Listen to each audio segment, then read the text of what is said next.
രണ്ടാമത്തെ ഈ വീഡിയോ എല്ലാവർക്കും അയച്ചു കൊടുത്തു. എൻ്റെ ജീവിതം കഴിഞ്ഞു, ഞാൻ തൊലഞ്ഞു, ഞാൻ തോറ്റുപോയി, ഇനി എനിക്ക് രക്ഷയില്ല, ആരെന്നെ സഹായിക്കുന്നില്ല, എന്നെ ആര് സഹായിക്കും, ഞാൻ തീർന്നു എന്ന് വിചാരിച്ച് ജീവിതം മടുത്തിരിക്കുന്ന എല്ലാവർക്കും അയച്ചു കൊടുത്തു.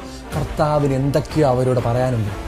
ഈ കഴിഞ്ഞ 3-4 ആഴ്ചയുടെ ഓൾമോസ്റ്റ് 300-ലധികം ആൾക്കാർ മെസ്സേജ് അയച്ചിട്ട് പൊട്ടിക്കരയുക. അതിൽ ശരിക്കും 85% നഴ്സിംഗ് പഠിക്കുന്നവരും ജർമ്മൻ പഠിക്കുന്നവരും അതനുസരിച്ചുള്ള എക്സാംസിന് ട്രൈ ചെയ്ത് തോറ്റ് മടുത്ത് ജീവൻ തന്നെ ഇല്ലാണ്ടായിരിക്കുന്നവരൊക്കെ ജോലിക്ക് വേണ്ടി നടക്കുന്നുണ്ട്. പക്ഷെ ഒന്നും സംഭവിക്കുന്നില്ല.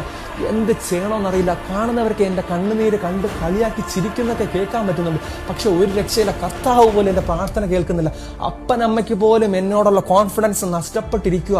ബ്രദർ, എന്ത് ചെയ്യണമെന്നറിയില്ല. അവരോടൊക്കെ എനിക്ക് പറയാനുള്ളത് ഒന്നേ ഉള്ളൂ, ഇതെല്ലാവർക്കും അയച്ചു കൊടുത്തു. വചനം എഴുതി പ്രാർത്ഥിച്ചോ. ബ്രദർ പറഞ്ഞിരുന്ന വചനം എഴുതി പ്രാർത്ഥിച്ചോ. ലൂക്കായുടെ സുവിശേഷം 18-ാം അധ്യായം 27-ാം വാക്യം. മനുഷ്യന് അസാധ്യമായത് ദൈവത്തിന് സാധ്യമാണ്. നിന്നെ കൊണ്ട് പറ്റുന്നില്ലെങ്കിൽ കർത്താവിനോട് ചോദിക്കുക, കർത്താവ് നടത്തിത്തരും. മനുഷ്യന് അസാധ്യമായത് ദൈവത്തിന് സാധ്യമാണ്. നിന്റെ പ്രാർത്ഥന നിയോഗങ്ങളെല്ലാം കമന്റ് ബോക്സിൽ ഇട്ടോ. എന്തെങ്കിലും പ്രശ്നമുണ്ടെങ്കിൽ DM ചെയ്താൽ മതി. നമ്മളെല്ലാം ഒരുമിച്ച് പ്രാർത്ഥിക്കും. കർത്താവ് നിനക്ക് വേണ്ടി കരങ്ങൾ ഉയർത്തി കഴിഞ്ഞു. ദൈവം അനുഗ്രഹിക്കട്ടെ. ആമേൻ.